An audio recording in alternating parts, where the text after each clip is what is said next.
Welcome to Archive Whispers, a place to fall asleep. Settle in, lower the lights, and let the archive open. Tonight, a small reindeer herders camp deep in the northern forest, in the heart of the long polar winter, when the sun has not climbed above the trees for many weeks, and the only daylight is a low blue glow that comes and goes around the middle of the day. A single low tent of poles and heavy reindeer hide stands among the snow-laden spruce, its sloping sides dark with wood smoke, and from the small opening at its peak, a thin gray thread of smoke rises straight up into the still and bitter air. We will stay here through one long winter night, while the fire is fed and the herd settles on the snow among the trees, and a family of herders gathers in the close warmth around the low flames to eat and to mend, and to let the short blue day fade entirely into the dark. Above the camp, the sky will slowly fill with the soft, drifting light of the northern lights, pale green and faintly trembling, and the whole white forest will lean, hour by hour, towards sleep. The camp is only a small thing in a great deal of dark and snow, one or two low tents set in a sheltered clearing among the trees, where the wind off the open fells is broken and softened by the spruce. The snow lies deep and untrodden all around, save for the few packed paths between the tents and the fire, beaten hard and pale by many quiet comings and goings through the short day. The tent itself is a lavvu, a cone of long straight poles leaned together at the top and wrapped about with sewn reindeer hides and birch bark, low and broad and built to hold its warmth and to be taken down and carried on when the herd moves on. A small opening is left at the very peak where the poles cross, so that the smoke of the fire may climb out into the night, and through it, looking up from within, one can see a ragged disk of darkened stars. Underfoot the snow is dry and very cold, so cold that it squeaks and creaks at every step. The small high sound a person makes who has lived a whole life on snow and no longer hears it. Here and there the long shallow tracks of a sledge curve away between the trees and are lost in the dark, and the breath of anyone standing still hangs about them in a slow pale cloud before it drifts apart and is gone. The cold here is not a thing that comes and goes, but a steady presence, a great stillness laid over everything, and on a clear night like this one, it deepens hour by hour until the very trees seem to tighten and the snow to harden under its own weight. It is a cold that a person dressed in skins and fur does not fear, only respects, moving slowly and easily within it, breathing it in small careful breaths, keeping always within reach of the fire. All around the clearing the forest stands close and dark, tall spruce and a few bare birch leaning under their loads of snow, and it is for the sake of this shelter that the herders have come down here at all. In the high summer they keep to the open fells, the bald wind-swept heights where the cool air keeps the worst of the insects from the herd. But when the dark of the year comes on, they bring the animals down into the woods, where the snow lies softer and the food beneath it is good. Beyond the tents, out where the trees thin a little toward a frozen bog, the herd itself can just be made out, a great scattering of dark shapes on the pale snow, some standing, some lying, some moving slowly with their heads down. They are too far off in the dark to count, and there is no need to count them now. It is enough to feel them there, a warm and breathing presence at the edge of the firelight. The whole reason the camp stands where it stands. Nearer the fire, curled in a shallow hollow it has scraped in the snow, lies the herding dog, a small, thick-coated animal with a dense frosted ruff and a tail curved over its nose. It is not asleep, not truly. One ear lifts and turns at every small sound from the herd, and now and then it raises its head to read the still air with its nose before settling again, for it is this dog as much as anyone that will keep the long watch through the dark. The smell of the camp is woodsmoke first of all, the sweet resinous smoke of burning birch and spruce drifting low between the tents, and under it the warm animal smell of the herd, and the smell of hides and of cooking, and the clean cold scent of the snow itself, which has almost no smell at all, and yet is somehow always there. To come in toward the fire from the dark is to walk slowly into all of these at once, into warmth and smoke and the low murmur of voices. The people of this camp are a Siida, a small band of a few families who keep their reindeer together and share between them the long work of watching and moving the herd.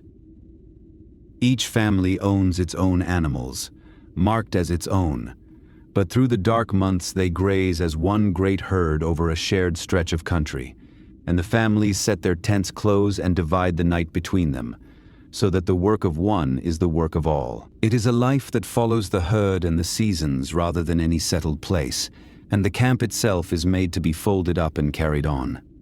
When the lichen beneath the snow of one stretch of forest is dug out and finished, the tents will come down, the poles and hides and goods will be loaded onto the sledges, and the whole small world of the camp will move quietly on through the trees to fresh ground, a few miles further into the dark country, and be set up again as if it had always stood there. The sledges stand now at the edge of the camp where they were left, low and narrow and shaped almost like little boats, their rounded wooden hulls riding on the snow rather than on any runners.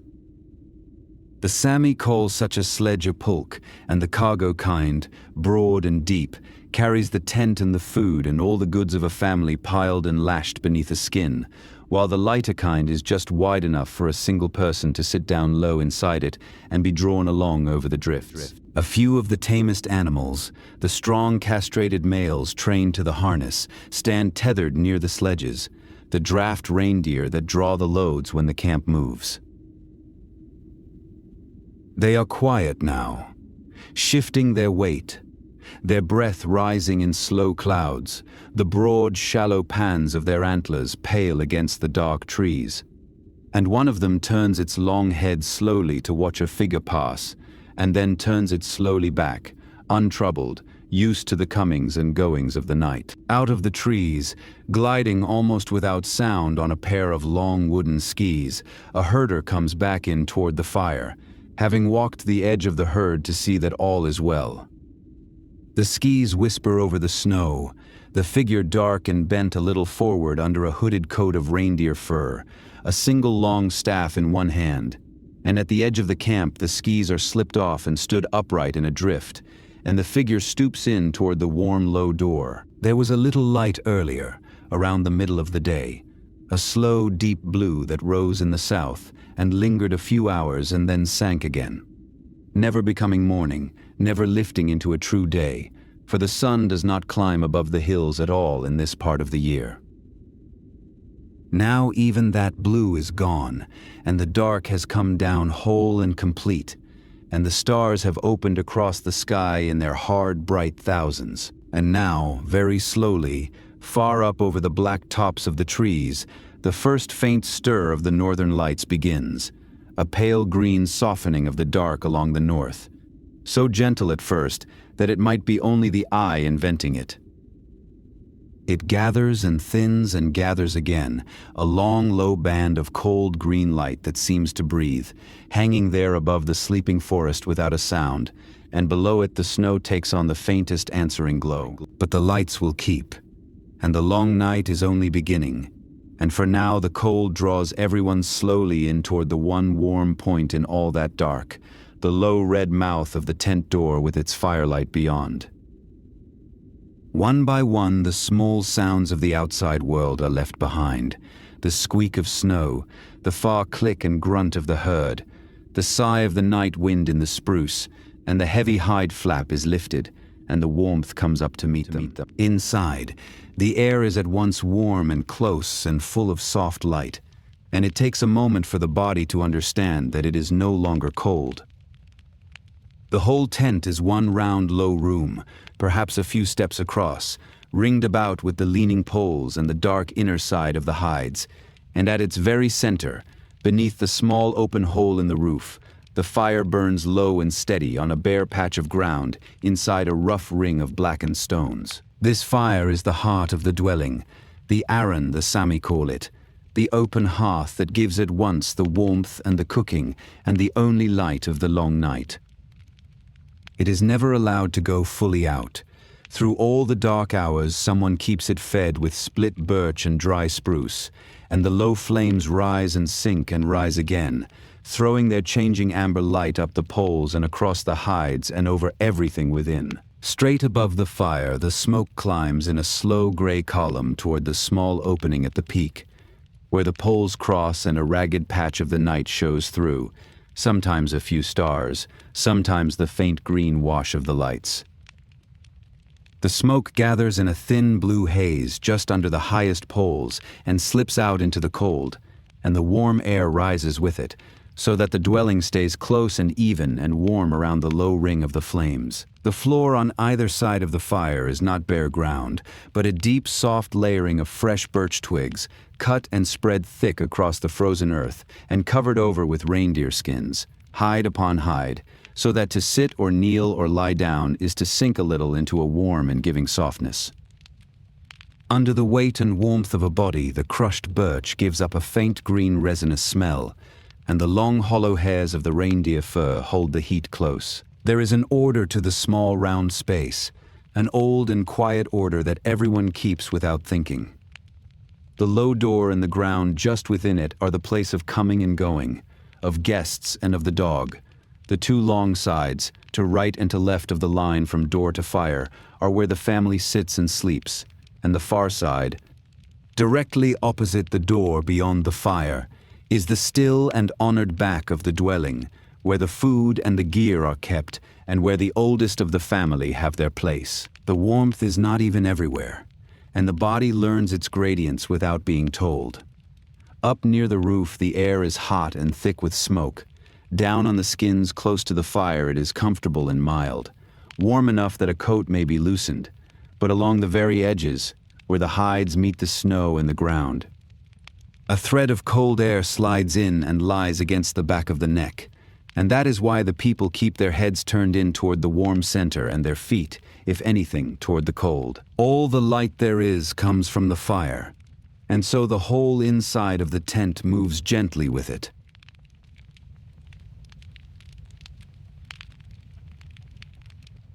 When a fresh stick catches and the flame stands up, the light swells and the leaning poles throw their long shadows turning up the hides.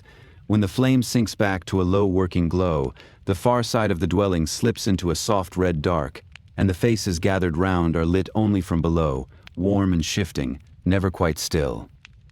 There is no other lamp, and none is wanted. Over the fire, hung from a chain that comes down from the crossed poles above, a dark iron pot swings gently, blackened with years of soot, its belly low over the flames. In it, a broth of reindeer meat has been simmering slowly for hours, and when someone reaches up and nudges the pot a little, the chain creaks softly and the surface stirs, and a thick savory steam rises off it and mixes with the smoke, warm and rich and faintly sweet with marrow. The smell inside is a single layered thing made of many. The resin of the burning birch, the rich steam off the broth, the dry tan smell of the hides, the faint barnyard warmth carried in on coats from the herd, and the wet grassy scent of footwear set out to dry at the edge of the fire. It is a close, lived-in smoky warmth, the smell of a small world only a few steps across, and it is one of the first things a child of this country learns and one of the last it forgets. Around the fire the family has gathered, dark shapes in heavy fur settling onto the skins, loosening their hoods now that they are in out of the cold. They sit close, knees drawn up, hands held out toward the warmth, and the firelight catches the edges of them, the curve of a fur shoulder, the pail of a wooden cup, the slow movement of a hand, while their faces stay turned toward the low flames and lost in the soft moving shadow. The oldest of them, an elder wrapped in the heaviest furs, has the warm honored place at the back beyond the fire, half in shadow, moving little, watching the flames. A small child, bundled so thickly it is almost round, has been settled in close against the warmth and is already growing heavy-eyed, leaning into the fur of someone beside it. And by the door where the cold and the warmth meet, the dog has been let in and lies with its nose on its paws, content at last to be still. Someone leans in and lays another split of birch onto the fire, settling it among the coals with a stick, and for a moment the flames sink and gutter as the new wood takes the heat. Then the bark catches with a dry tick and crackle. A thin curl of flame runs along it, and the fire stands up bright again.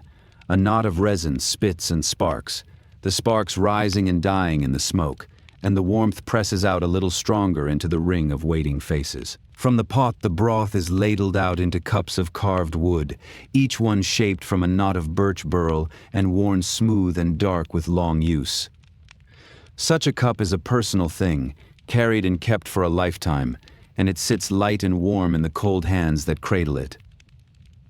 The broth steams in the firelight, fat-rich and faintly sweet, and is drunk slowly, in silence, the warmth of it spreading out from inside as the warmth of the fire spreads in from without. Hands that were stiff with cold open and warm again in the heat of the fire, fingers spreading toward the flames, and the mittens that were pulled off at the door begin to steam where they have been laid on the warm stones at the hearth's edge.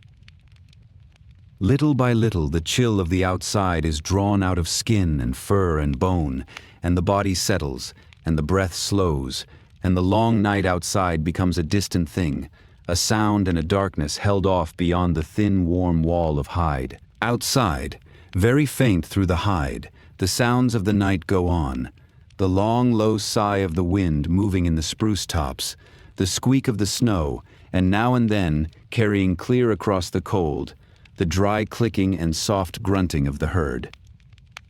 Inside, those sounds are softened almost to nothing, held off by the close, warm dark, and what fills the tent instead is the small, steady voice of the fire, and under it, the low, unhurried murmur of people at rest. And so the evening settles into itself, the family ranged in their warm ring about the low flames, the broth drunk, the cold drawn out, the fire tended and fed and never let to die. There is no hurry in any of it, and nowhere else to be, and the whole long night lies ahead like a country to be crossed slowly, hour by quiet hour, by firelight, while outside in the dark the herd grazes on under the stars, and the cold keeps its great still watch over the snow. When the broth is finished, and the worst of the cold has been drawn out of the bones, one of the herders rises, pulls the hood close again, and ducks back out through the low door into the night, for the herd must be watched and cannot be left long alone. The cold meets the body at the threshold like a wall of clean, still air, and the firelit warmth falls away behind, and the great dark of the forest opens up ahead, pale floored with snow and roofed with stars. Out where the trees give way to the open snow of a frozen bog, the herd is spread across the white in the dark, hundreds of animals scattered loose over the ground, and almost every one of them is at work. For in the deep of winter the reindeer do not graze upon any green thing. They dig.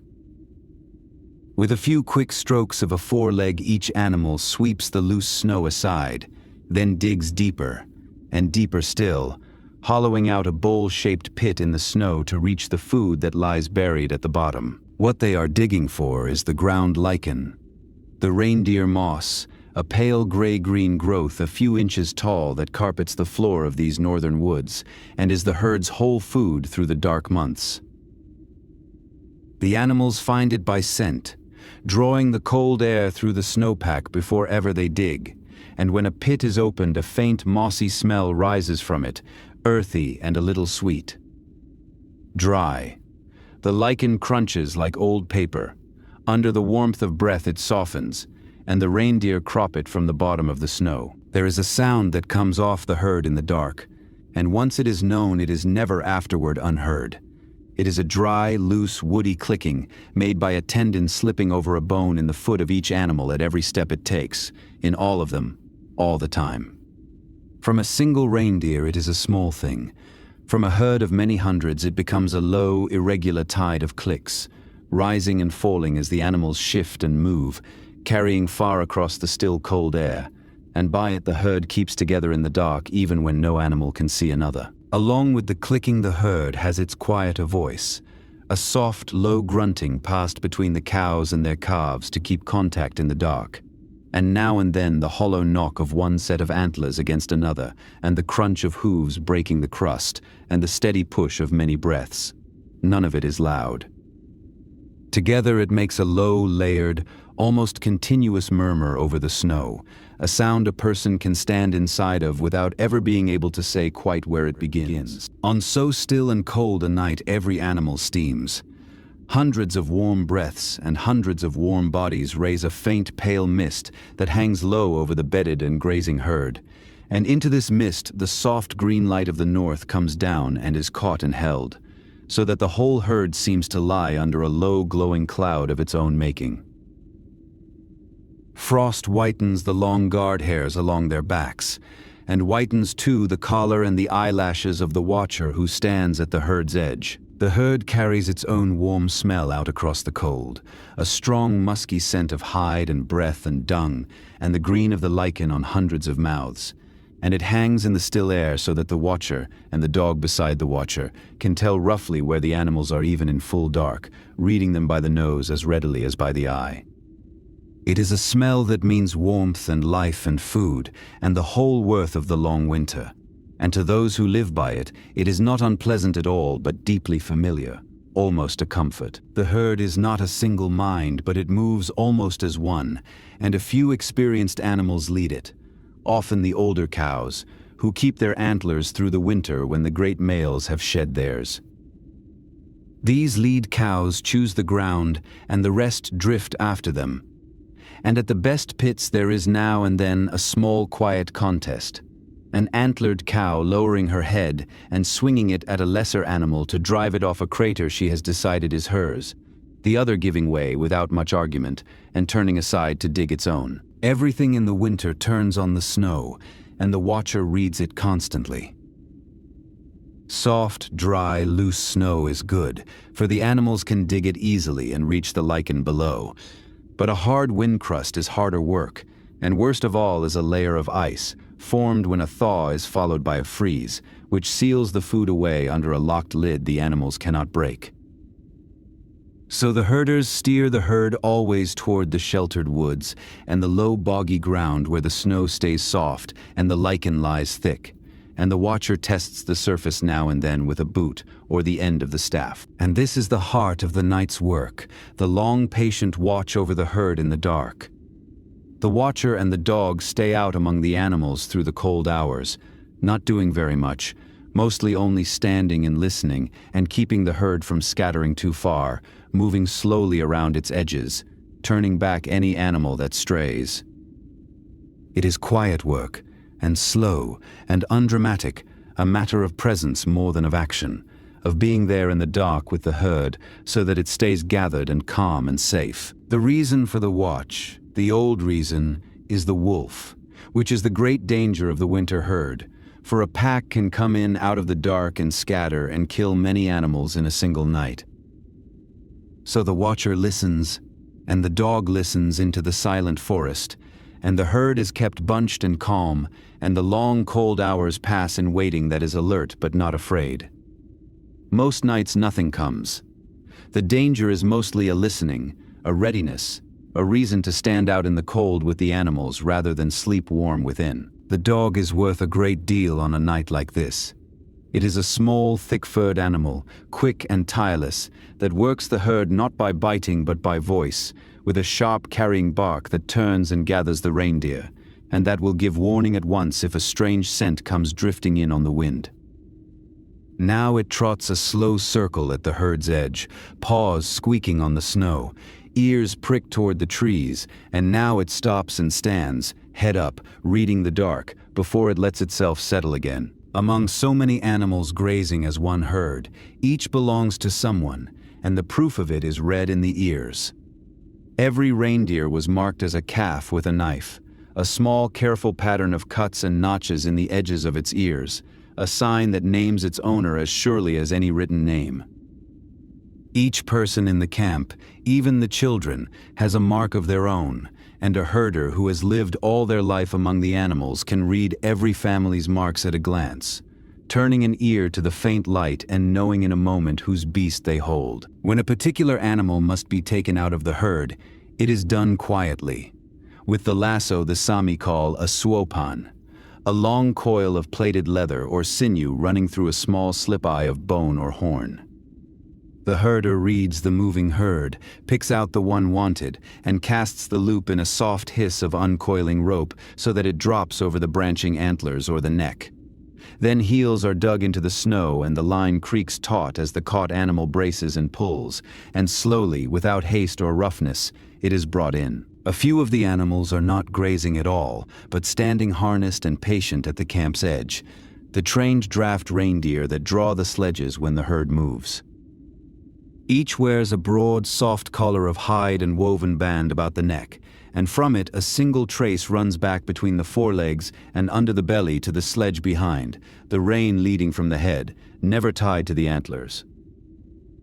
They lean now and then into the memory of the pull, untroubled, breath steaming, waiting for the next move on through the trees. The herder moves about the edge of the herd on a pair of long wooden skis, one of them soled with fur for the climb, gliding almost without sound over the deep snow, out into the dark and back again, circling, checking, keeping the animals gathered. It is on skis that the patient herding of the winter is done at all, for no one could wade such snow on foot. The long boards carry the watcher lightly over the drifts, a dark figure sliding out of the night and into it again, leaving only a faint whispering track behind. Little by little the herd settles for the depth of the night, more and more of the animals folding their legs and lying down in the snow they have warmed, until the digging slows and the great loose scattering grows still, only the clicking and the soft grunting going on, and the slow steam rising.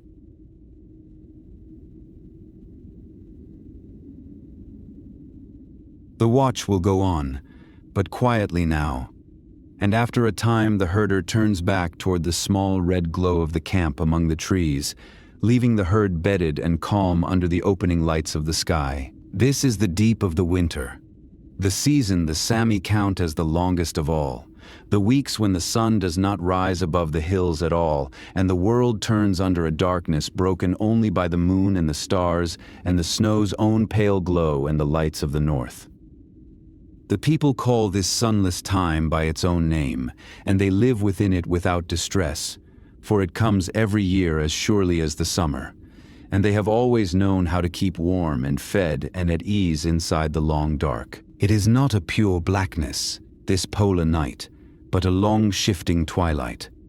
Around the middle of the day, where the sun would rise in another season, the southern sky kindles slowly into a deep cold blue, with bands of violet and faint rose low along the horizon, and for an hour or two the snow itself seems to hold a soft blue light from within. Then that blue moment passes, the color drains slowly back out of the sky, and the dark and the stars return, and there is no more day until the same dim blue lifts again many hours on. Even at the darkest, the snow gives back what little light there is, the moon and the stars and the lingering edge of twilight, so that a person who knows the country can move and work and find their way across it without any lamp at all. Under the stars the snow lies gray-blue and faintly luminous. Under a full moon it brightens enough to throw soft shadows of the trees across the drifts, and always there is enough to walk by, to read the land by, to keep the herd by, in a darkness that is never quite total. On a clear night the stars are beyond counting, hard and bright and close in the great dry cold, spread thick from one black tree line to the other, and doubled faintly in the glittering snow.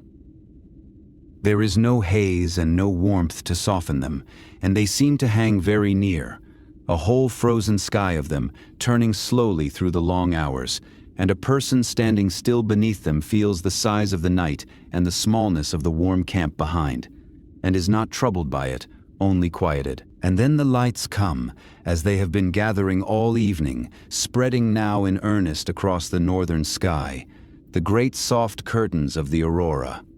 They rise in pale green folds that lengthen and lean and sway, brightening and fading and brightening again. Sometimes a long, low band along the hills, sometimes great hanging draperies that stretch from the tree line to the very top of the sky, their lower edges faintly tinged with rose and violet, moving without any sound a person can be sure of, slow and vast and alive. The Sami have an old name for these lights that means near enough, the light one can hear, For it is said that on the coldest and clearest nights the aurora carries a faint sound with it, a dry whisper or crackle high overhead as the great curtains shift. Whether the ear truly catches it or the held-breath stillness of such a night only invents it, no one can quite say. But the belief is old, and on a night like this, with the cold so deep and the silence so complete, it is easy to stand and listen and half believe that the lights are speaking. The lights are not looked on lightly here. In the old understanding they are bound up with the dead, with the souls of those who have gone before, moving and gathering up there in the cold, and so they are met not with shouting wonder, but with a quiet, careful respect. Voices drop when the aurora is strong. People glance up at it through the smoke hole or from the doorway and then look away again, unwilling to stare, and a kind of hush settles over the camp, as before something that is greater than itself and best not disturbed. There are old cautions about the lights, passed down and kept. One must not whistle at them, nor shout, nor sing or call up at them, nor wave anything pale toward the sky, for to do so is to draw the attention of the lights, and they might come sweeping down. So when the aurora is moving strong overhead, the children are hushed and gathered in, told gently to be still, to keep their hands down, to come inside under the warm hides by the fire, and they obey, half in awe and half in sleepiness, and the camp grows quiet beneath the moving sky. There is a gentler telling, too, one of the old tales of these northern lands, kept for the children, that the lights are the work of a great fox running far off over the snow-covered fells, its bright tail sweeping the drifts and throwing up sparks that scatter and shine across the whole northern sky. Both the solemn telling and the soft one live side by side.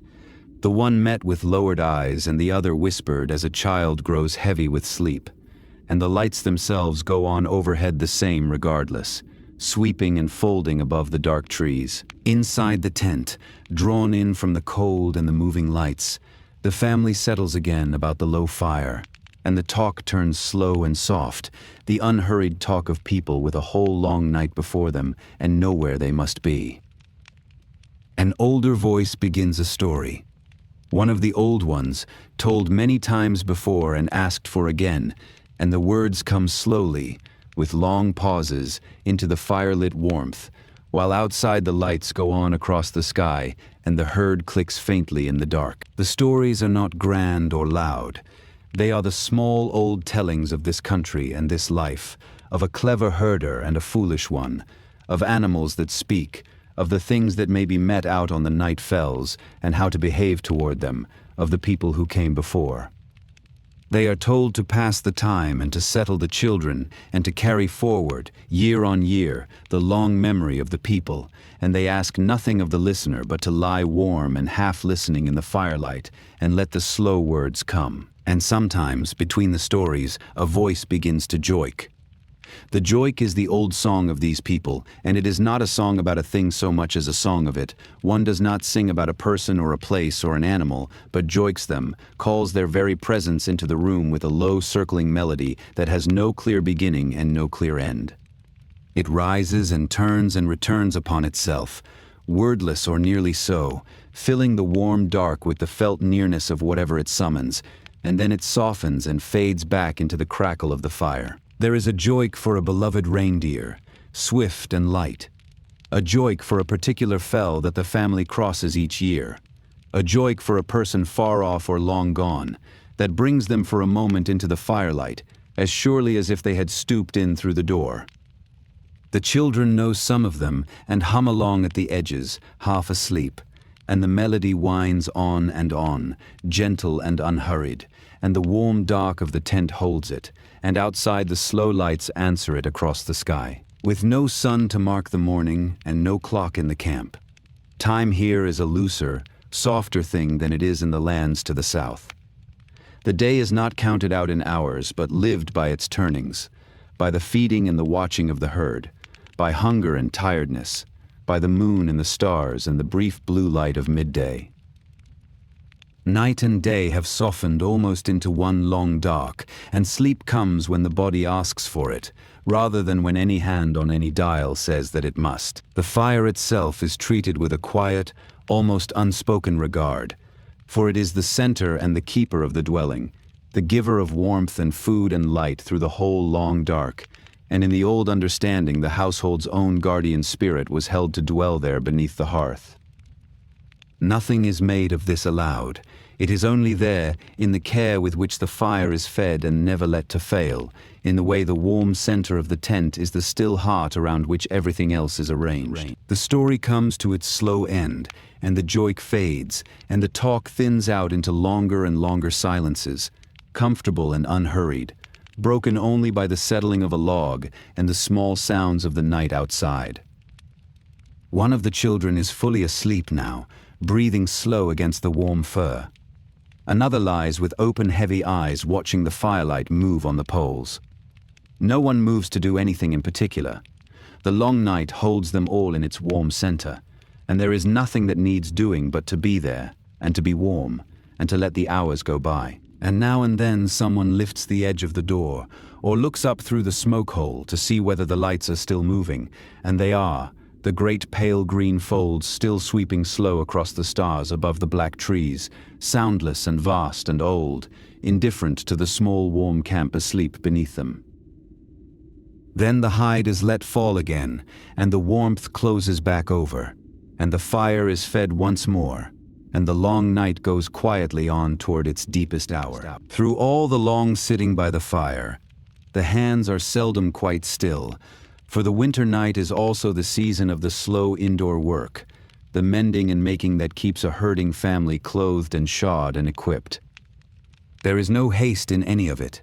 The tasks are taken up and set down as the mood moves, between sips of broth and stretches of talk, and the firelight is enough to work by, and the whole evening is long enough for everything to be done at the gentle pace the cold and the dark seem to ask for. One of the first of the evening's tasks, done every night without fail, is the care of the boot grass.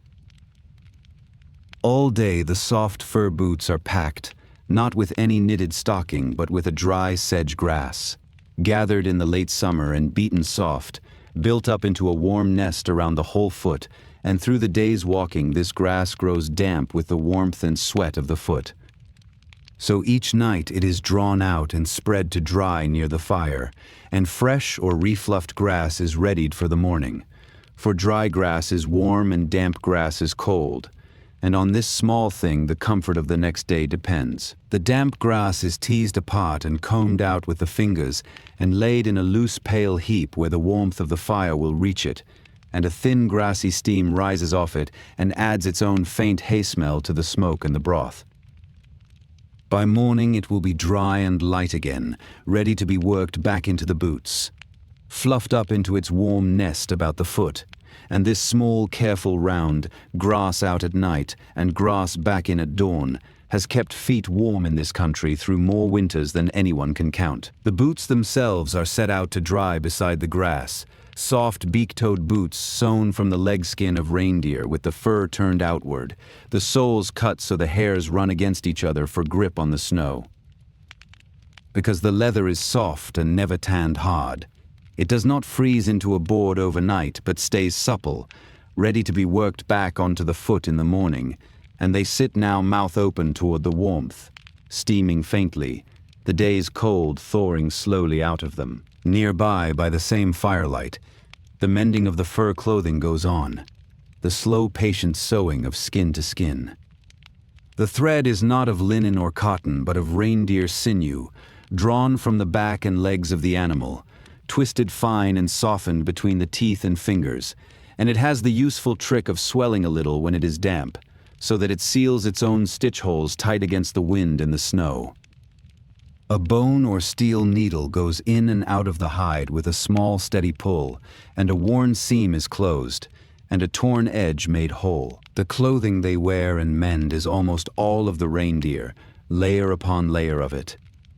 Against the body is the tunic, and over it the heavy hooded coat of reindeer fur with the hair turned outward to shed the snow, and over that, against the worst of the weather, a kind of fur or wool cowl thrown over the shoulders.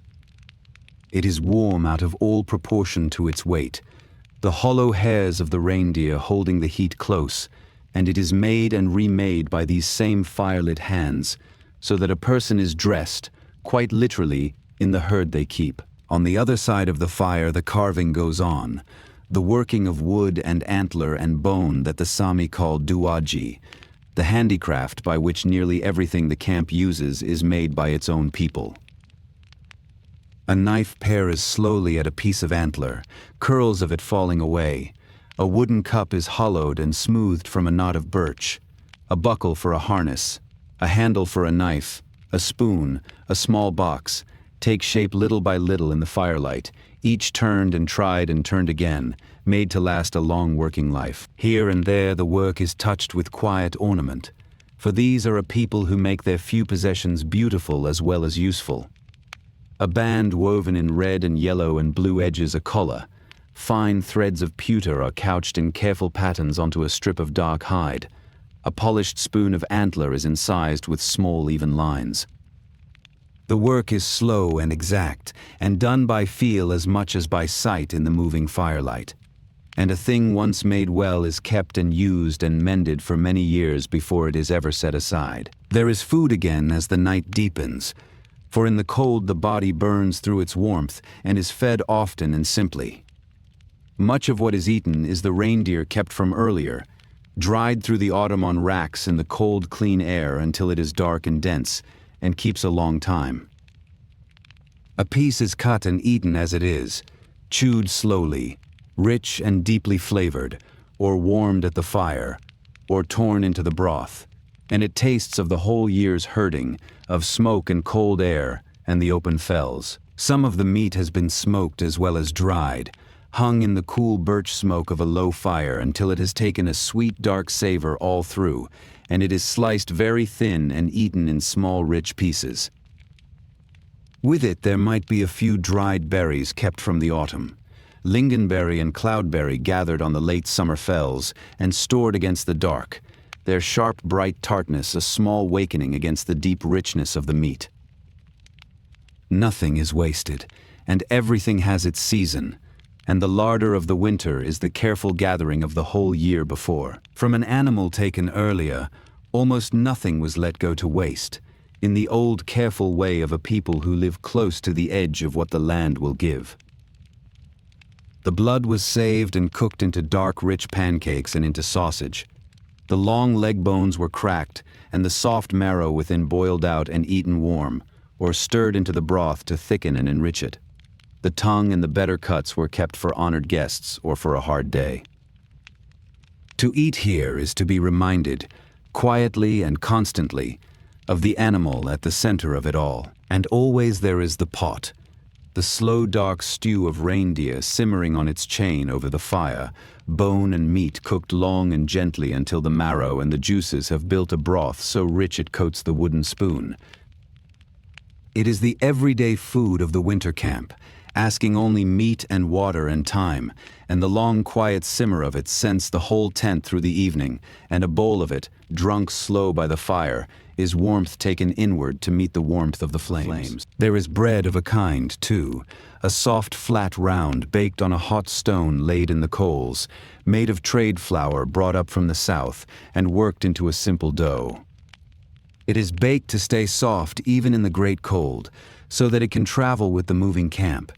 And it comes off the stone warm and faintly sweet, and a little smoke-touched, to be eaten with the dried meat, or torn and dipped into the broth, a plain and welcome thing in the long meatward days of the dark. From the honored back of the tent, a piece of the hard winter cheese is brought out, dark and dense and strong, made in the brief summer when the hinds were milked and dried hard to keep through the long dark when there is no milking at all.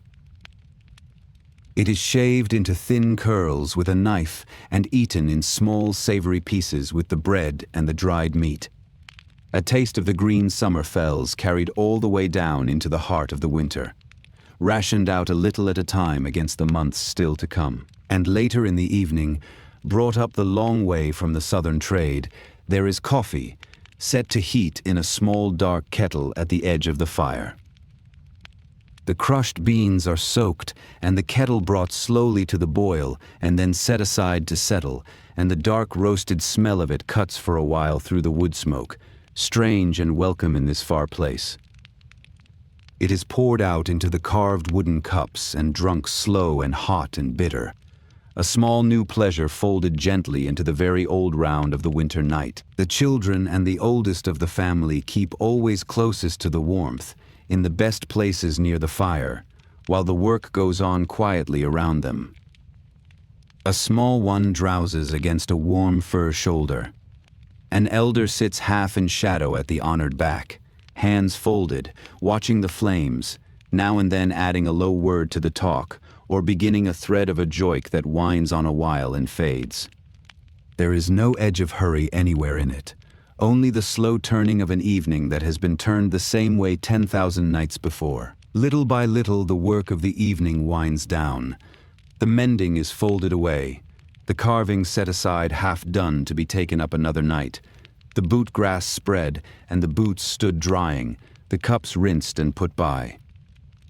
Eyes grow heavy in the warmth and the smoke, hands slow and fall still, and the talk thins again into long, comfortable silences, and one by one the small tasks of the day are finished and laid down, until there is nothing left to do at all but to bank the fire and to sleep. And now the fire is banked down for the night, the last split logs let burn low, the bright flames sinking slowly into a deep bed of glowing coals that will hold their warmth through the dark hours and be woken again before the next dim day. The tent fills with a soft red light, low and even, no longer leaping but only glowing, and the long shadows of the poles settle and grow still, and the warmth draws in close and quiet around the dying center of the fire. One by one the family bed down upon the skins, lying close in their warm ring about the embers, feet turned toward the fire and heads toward the cooler edge, drawing the heavy reindeer hides up over themselves until only the soft dark shapes of them remain. They lie much as they have sat, still in their fur, wrapped in more fur, sinking into the deep softness of the layered skins and the birch beneath, and the cold that waits always at the edge of the tent cannot reach them in the warm, close cocoon they have made. Under the furs, the body's own warmth gathers slowly and is held, building in the closed dark of the hide, until a person lies in a small pocket of summer in the middle of the great winter. The cold a thing happening elsewhere, beyond the skins, beyond the thin wall of the tent. Out in a country of snow and stars that has nothing now to do with sleep. The embers tick and settle, the warmth deepens, the breath slows, and the edges of waking begin, very gently, to soften and let go. By the door the dog has been let in to the warm and lies curled against the cold that seeps along the floor, its nose tucked under its tail, one ear still half lifting now and then at a sound from the herd before it settles once more. It will sleep lightly, as it always does, half in the night and half out of it, ready to lift its head and listen. But for now it too gives itself over to the warmth and the quiet, and its breathing falls in with the slow breathing of the sleepers around the embers. The last low words pass between the sleepers and fade, a murmur, an answer, a longer quiet, and then no more. The children are long asleep, fallen into it mid-thought as children do, their faces smoothed and untroubled in the dark. The elders lie still and breathing slow at the honored back. And the one who tended the fire last lies listening for a while to the small sounds of the others settling, and then lets go of listening too, and sinks toward sleep along with the rest. The embers tick and settle and glow on, low and red and steady, and the thin smoke rises still from them in a faint thread to the small opening above, where the cold dark of the night looks down through the crossed poles. The warmth holds.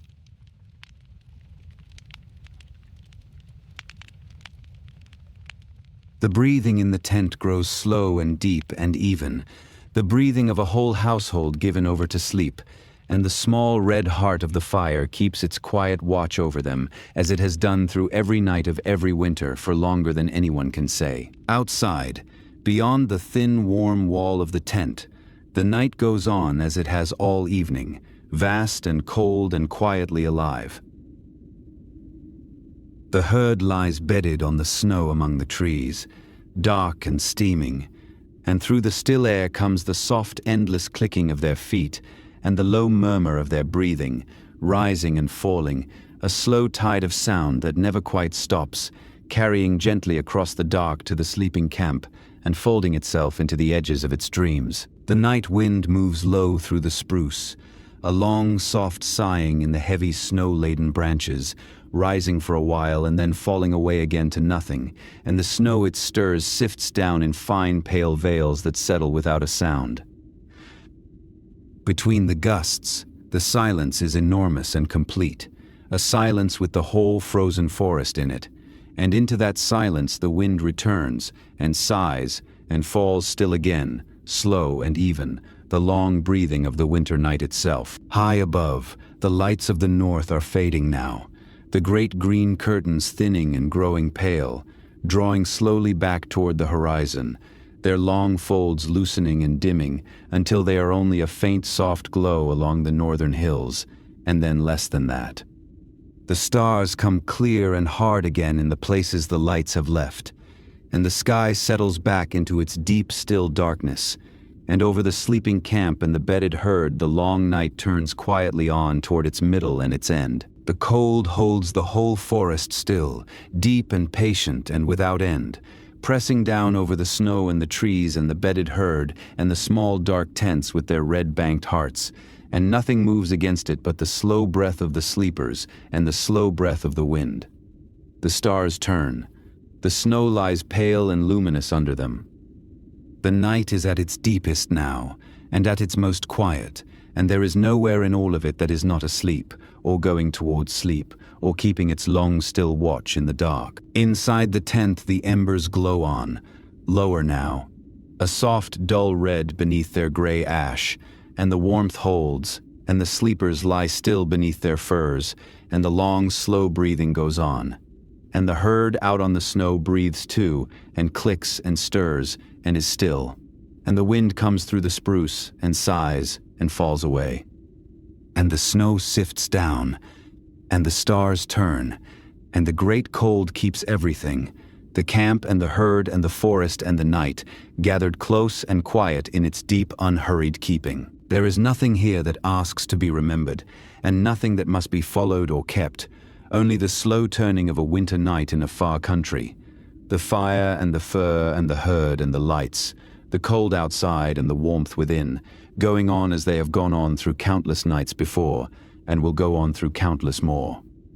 And the embers again settle, and the wind again sighs in the trees, and the snow again drifts softly down upon the sleeping camp. The long night goes on without clocks and without hurry, measured only by the slow burning down of the fire and the slow turning of the stars and the soft endless breathing of the herd. And somewhere far ahead, many hours from now, the dim blue light of another midday will rise again in the south and linger a little and sink again. But that is a long way off yet, and there is no need to wait for it, and no need to do anything at all but lie warm and still in the deep of the dark and let it carry you. Out on the snow the herd's slow clicking goes on, soft and irregular and unending, like a quiet tide turning over far away. And it is the last sound the mind holds on to as it lets the rest go, that and the long sighing of the wind, and the small settling of the embers, and the deep warm weight of the fur, and the great soft silence of the snow that holds them all. Breath by slow breath, the camp sleeps, and the night keeps it, and there is nothing left to do but to drift, and the embers settle, and the wind falls still, and the snow drifts down, and the green light, far off now and faint, glows once more along the rim of the hills and slowly dims, and the herd breathes and clicks and is quiet. And the warm dark of the tent holds its sleepers close, feet to the fire, wrapped in fur, deep in the soft and endless keeping of the winter night, while the long dark turns on, slow and patient and unhurried, over the snow and the trees and the sleeping camp. Sleep now, with the fire banked low and the fur drawn warm about you, and the herd breathing soft upon the snow, and the wind moving gentle in the dark spruce, and the green light fading quietly far away over the hills. There is nothing more to watch and nothing more to do, only the long, deep dark and the warmth at the heart of it, only the snow and the stars and the slow turning of the winter night. Let it carry you. Let it all grow dim. Sleep now, in the warm dark, while the long night keeps its watch.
You've reached the end of tonight's archive. If you're still awake, thank you for staying. And if you drifted off somewhere in the dark, then it did its work.